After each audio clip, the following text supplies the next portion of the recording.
Hello students, कैसे हैं आप सब। आई होप आप सब अच्छे होंगे। आईसीटी वर्चुअल क्लासरूम में आप सबका स्वागत है। मैं विकास। बच्चों, क्लास 6 का मैथ्स कर रहे हैं हम। चैप्टर है प्लेइंग विद नंबर्स, यानी संख्याओं के साथ खेलना। और यहाँ पे हम कुछ क्वेश्चंस कर रहे हैं with prime numbers and composite number से रिलेटेड। तो चलिए, कुछ बेसिक कॉन्सेप्ट है जो आपके चेक कर लिए जाएं इस क्वेश्चन के थ्रू। ये एक क्वेश्चन है बच्चों, आप देख पा रहे हैं। इसमें फिल इन द ब्लैंक्स, आपको रिक्त स्थान भरने हैं। क्या है? रिक्त स्थान भरेंगे आप। ठीक है, तो क्या बोला गया है कि जैसे सबसे पहला पार्ट है, इसमें बोला है a number which has only two factors is called. भाई एक संख्या, अ नंबर मतलब एक संख्या जिसके सिर्फ दो गुणनखंड हों। फैक्टर्स यानी गुणनखंड, उसको क्या बोलेंगे ये आपको बताना है। यहाँ पे जो रिक्त स्थान है इसमें फिल करेंगे। इसी तरह से भाई दूसरा है number which has more than two factors is called, जिसके दो से अधिक गुणनखंड हो। तो ये जो की पॉइंट है बच्चों, इनका ध्यान रखें। यहाँ पे बोला है ओनली टू फैक्टर्स, यहाँ पे बोला है मोर देन टू फैक्टर्स, दो से अधिक गुणनखंड और सिर्फ दो गुणनखंड। बताना है कि क्या क्या बोलते हैं उनको। फिर उसके बाद one is neither dash no dash, ये बताना है क्या होगा। मतलब एक ना ही तो ये चीज होगा और ना ही वो चीज होगा, इन दोनों को आपको नाम बताने हैं। फिर the smallest prime number is, सबसे छोटा अभाज्य संख्या, सबसे छोटी अभाज्य संख्या कौन सी होती है ये आपको बताना है। द स्मॉलेस्ट कॉम्पोजिट नंबर, और सबसे छोटी भाज्य संख्या कौन सी होती है ये भी आप बताएंगे। द स्मॉलेस्ट इवन नंबर, ठीक है। इवन क्या हो गई? सम संख्या, पता है ना आपको, सबसे छोटी सम संख्या। एंड कंपोजिट यानी भाज्य, ये भी पता है। तो मैंने देखिए हिंदी में भी एक्सप्लेन कर दिया है आपको।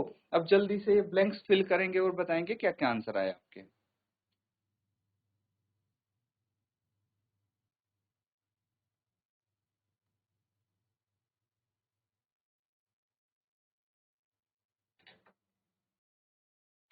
ठीक है बच्चों, इनको हम फिल करने की कोशिश करते हैं साथ में। अब देखिए, चेक करिएगा कि जो आपने आंसर लिखा था वो सही है या नहीं है। ठीक है, जो आपका आंसर आया था वो ठीक है या नहीं है ये चेक करेंगे।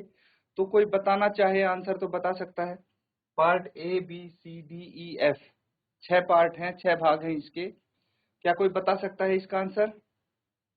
जैसी पिपली, अगर किसी बच्चे को उत्तर पता है तो हाथ खड़ा करेंगे। जय सी पीपली, जय सी कोट कंडारा। क्या किसी बच्चे को पता है इसका आंसर? अब गुड बोलिए। Morning sir. गुड मॉर्निंग बेटा, नाम बताइए अपना। सर उज्जवल। उज्जवल, वेरी गुड। तो बताइए क्या आंसर आए हैं आपके, ये समझ में आए? पहले तो ये बताइए मुझे, जितने भी ये पार्ट्स दिए हैं ये चीज समझ में आई कि बताना क्या है इसमें? सर हिंदी में कहो। ये चीज समझ में आई है आपको? पार्ट ए में क्या पूछा गया है, क्या बताना है आपको? Yes sir. यस, ठीक है। तो मुझे बताइए क्या आंसर होगा इनका। 5। 5? बेटा तुक्का मार रहे हो क्या आप? चलिए कोई बात नहीं। देखिए मैं फिर से आपको समझाने की कोशिश करता हूँ, एक बार ध्यान से सुनना।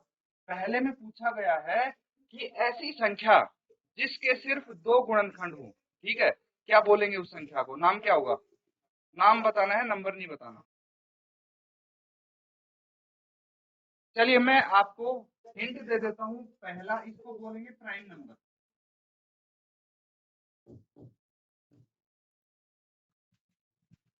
प्राइम नंबर्स होते हैं, प्राइम नंबर क्या होते हैं?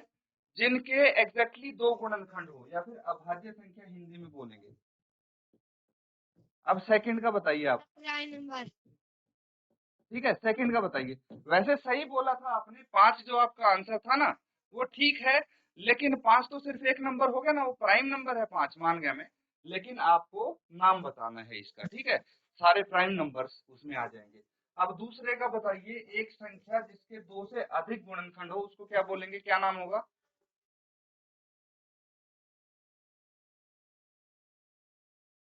बेटा एक संख्या जिसके 2 से अधिक गुणनखंड होंगे। ये आप देख पा रहे हैं, इसको पढ़ पा रहे हैं, जो पार्ट बी है।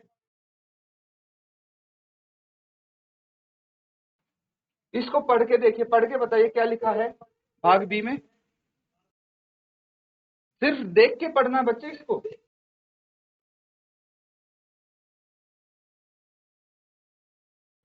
पार्ट बी में क्या लिखा? अ नंबर विच हैज, क्या लिखा है बेटा? क्या लिखा है? शाबाश। ए नंबर। अगर ए यहाँ से नंबर। नहीं दिख रहा है, यहाँ से अगर नहीं दिख रहा है तो आप पास जाके देख लीजिए। मुझे पढ़ के बताइए क्या ए लिखा है इसमें। Number. A number A a number, number. उसके बाद बताइए बेटा, उसके बाद क्या लिखा है? पूरी लाइन पढ़िए आप। शाबाश, पूरी लाइन पढ़ो। ए नंबर के बाद क्या है 13। बेटा? यहाँ पे अ नंबर के बाद विच लिखा है, विच हैज मोर देन। आप इंग्लिश पढ़ पा रहे हैं? इंग्लिश पढ़ सकते हैं आप? इंग्लिश की क्लास तो होती होंगी आपकी। तो इंग्लिश में जैसे चैप्टर रीड करते हैं वैसे ये लाइन रीड करनी है बच्चे आपको। देखिए ऐसे पढ़ना है, a number which has more than 2 factors is called a, उसको क्या बोलेंगे? पढ़ पा रहे हैं? अब दोबारा पढ़िए इसको, लाइन को जो मैंने पढ़ी है। A number which holds more than 2 forest factors, very good, is called a. ठीक है, मैं समझ पा रहा हूँ बेटा। इंग्लिश आप जो रीड कर रहे हैं थोड़ा सा वीक है आपकी, कोई दिक्कत नहीं, धीरे धीरे ऐसे इंप्रूव होगी। ठीक है, कोशिश करिए पढ़ने की, इसीलिए मैं इंग्लिश में क्वेश्चन लेके आता हूँ ताकि आपकी इंग्लिश सुधरे। अगर आप उसको पढ़ोगे नहीं तो सुधरेगी नहीं। चलिए बैठ जाइए बेटा, मैं बताता हूँ आपको, एक एक आंसर बताऊंगा, कोई दिक्कत नहीं। तो यहाँ पे आपके लिए लिखा है a number which has more than 2 factor. मतलब हिंदी में मैं साथ साथ बता रहा हूँ बच्चों, ध्यान से सुनना। भाई एक संख्या जिसके 2 से अधिक गुणनखंड हो उसको क्या बोलेंगे? उसको बोलेंगे कंपोजिट नंबर।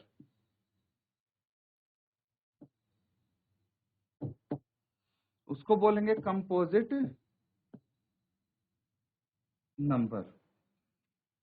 कंपोजिट नंबर को हिंदी में बोलते हैं भाज्य संख्या।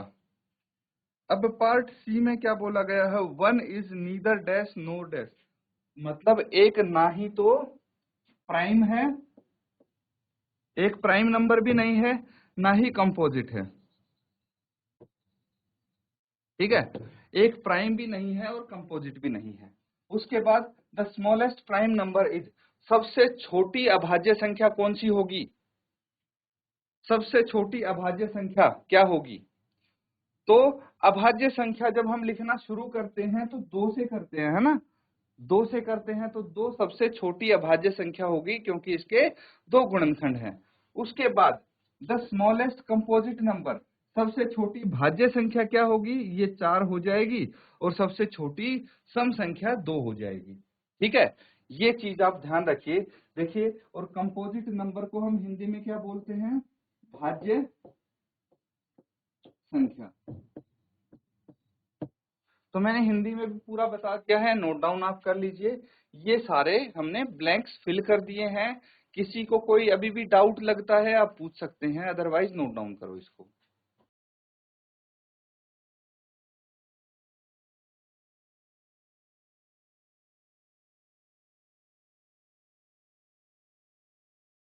तो ठीक है बच्चों, ये यहाँ पे हमारे प्राइम नंबर्स, कंपोजिट नंबर के बारे में काफी हम पढ़ चुके हैं। अब आपको कुछ नई चीजें मैं बताने वाला हूँ, ध्यान से सुनेंगे आप। Test for divisibility of numbers. ठीक है, यानी हिंदी में इसको बोलेंगे संख्याओं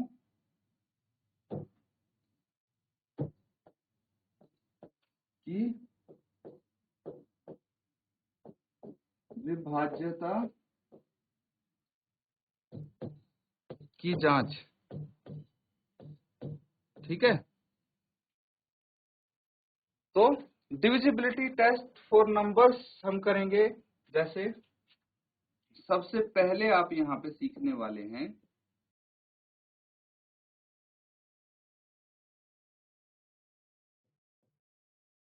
डिविजिबिलिटी ऑफ 10, ठीक है, 10 से विभाज्यता।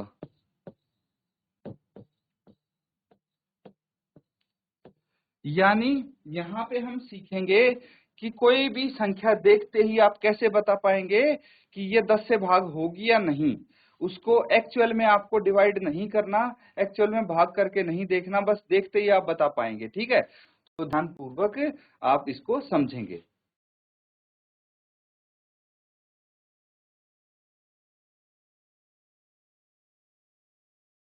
ठीक है, तो इसको कैसे करेंगे बच्चों? इसको यहाँ पे 10 की बात कर रहे हैं हम, तो नंबर 10 है जो किस किस को भाग करेगा वो देखना। तो मुझे बताइए कि देखिए, जब 10 का पहाड़ा लिखते हैं या मल्टीपल्स लिखते हैं तो कौन से आएंगे? मल्टीपल्स ऑफ 10, 10 के गुणज। गुणज लिख के दिखाइए मुझे, क्या क्या होते हैं 10 के गुणज? 10, 20, 30, 40, 50, 60 एंड सो ऑन, है ना? ऐसे चलते जाएंगे ये। तो एक चीज समझना बच्चों, जितने भी गुणज होते हैं, ठीक है, जितने भी किसी संख्या के गुणज होते हैं, हर एक गुणज उस संख्या से विभाज्य होगा, डिवाइड होगा पूरा पूरा। ये चीज ध्यान रखना, भाग करेंगे तो शेष 0 आएगा, ठीक है, जितने भी मल्टीपल होते हैं। अब दूसरी बात ये समझना कि देखिए, जितने भी इसके मल्टीपल हैं, हर एक के अंत में क्या आ रहा है? 0 आ रहा है, ठीक है, 0 आ रहा है। तो एक चीज यहां से हमें पता लगती है कि जिस जिस अंक के अंत में या फिर इकाई के स्थान पे अगर 0 है तो वो संख्या 10 से विभाज्य है, अगर नहीं है 0 तो विभाज्य नहीं है, ठीक है। तो आप लिखेंगे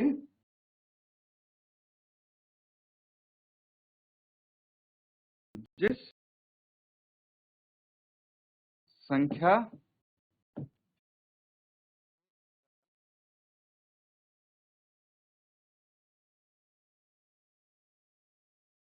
के स्थान पर, ठीक है, 0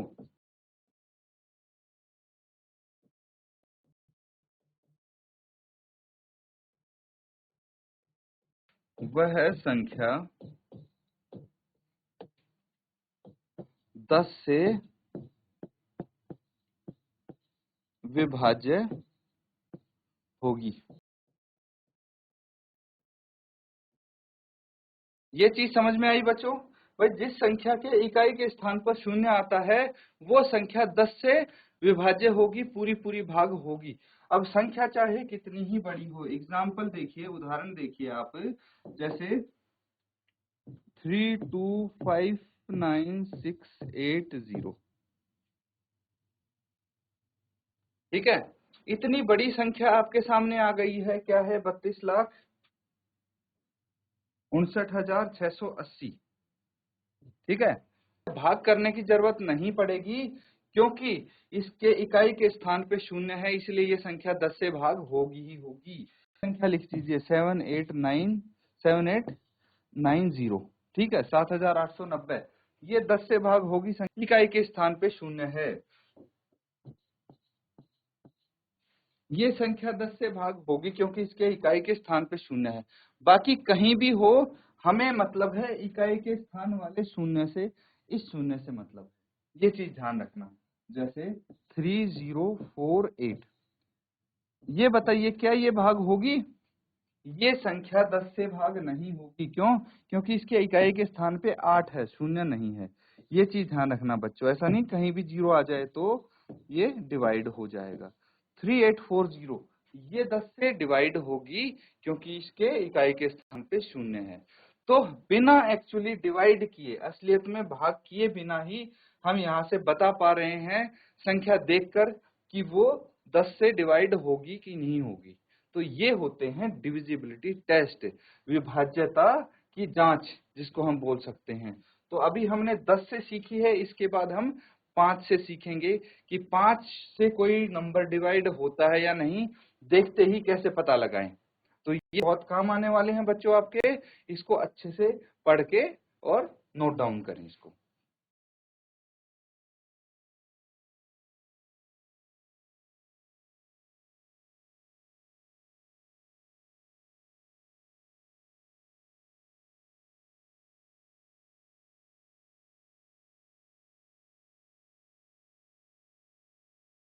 तो बच्चों ये कर लिया सबने नोट डाउन? सबको समझ में आ गया है ये? अगर नहीं किया है तो जल्दी से नोट डाउन कर लें बच्चों, आप इसको जल्दी से करो नोट डाउन।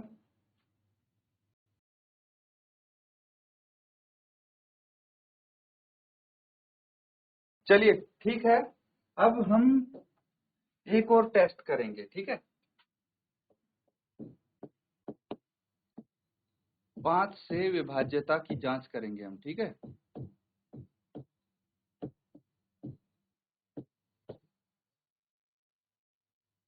पांच से विभाज्यता कैसे करेंगे? अब कुछ नंबर्स हैं जैसे 5, 10, 15, 20, 25, 30, 35, 40 एंड सो ऑन। ये सब 5 के मल्टीपल है, गुणज है, ठीक है बच्चों। तो यहाँ पे एक चीज ध्यान दीजिए, इकाई के स्थान पे 5 आ रहा है या फिर आ रहा है 0, है ना। देखिए यहाँ पे 5 है, यहाँ पे 0, यहाँ पे 5 0 5 0, ऐसे करके या तो 5 आ रहा है या 0 आ रहा है। अब कुछ और संख्याएं देखिए, जैसे 3 2 5, 325 है, इसके इकाई के स्थान पे कितना आ रहा है? 5 आ रहा है। इसको भाग करके देखिए 5 से 325 को, ये पूरा पूरा भाग हो जाएगा। 5 इंटू 6 30, 2 बच गया, 5 उतार लिया, 5 5 जा 25, 0 आ गया, इसका रिमाइंडर मतलब ये पूरा पूरा भाग हो रहा है। अब ये देखिए, इसको भाग करके देखिए, इसके इकाई के स्थान पे 0 आ रहा है। 5 से भाग करिए, 5 एकम 5, 1 बच गया, 5 दूनी 10, 5 के 30, ठीक है। ये भी पूरा पूरा भाग हो रहा है। लेकिन अगर मेरे पास कोई ऐसा नंबर होगा जिसके अंत में 0 या 5 नहीं आएगा, तो इसको डिवाइड करके अगर देखेंगे तो ये पूरा पूरा भाग नहीं होगा। 5 से भाग करिए, 5 चौके 20, 3 बच गया, 6 उतार लिया, 5 से 35। देखिए यहाँ पे शेष 1 बच गया, ये पूरा पूरा डिवाइड नहीं हो रहा है। क्यों? क्योंकि इसके इकाई के स्थान पे 0 या फिर 5 नहीं है। तो यहाँ से आपको क्या पता लगता है बच्चों? यहाँ से हमें ये पता लगता है, यदि किसी संख्या के इकाई के स्थान पर 5 या 0 हो, ठीक है, या तो 5 हो या फिर 0 हो, वह संख्या 5 से विभाज्य होगी। ये नोट डाउन करेंगे बच्चों। यहाँ पे मैंने लिखा है कि भाई कोई भी संख्या है जिसके इकाई के स्थान पे 5 होता है या 0 होता है, वो 5 से विभाज्य होगी। जैसे पिछले वाले में हमने किया था कि किसी की संख्या के स्थान, इकाई के स्थान पे अगर 0 हो, सिर्फ 0 हो, तो वही संख्या 10 से विभाज्य होगी। लेकिन यहाँ पे या तो 5 हो या 10 हो, वो संख्या 5 से विभाज्य हो जाएगी। उदाहरण लिखिए, एग्जाम्पल लिखिए।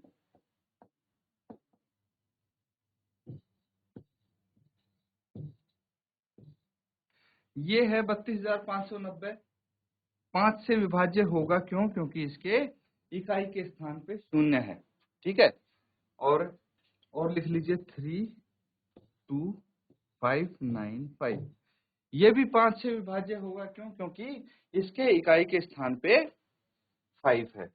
और देखिए 3260, ये 5 से डिवाइड होगा क्योंकि इसके इकाई के स्थान पे शून्य है। 3265, ये भी 5 से डिवाइड होगा क्योंकि इसके इकाई के स्थान पे 5 है। इसको आप नोट डाउन कर लीजिए बच्चों।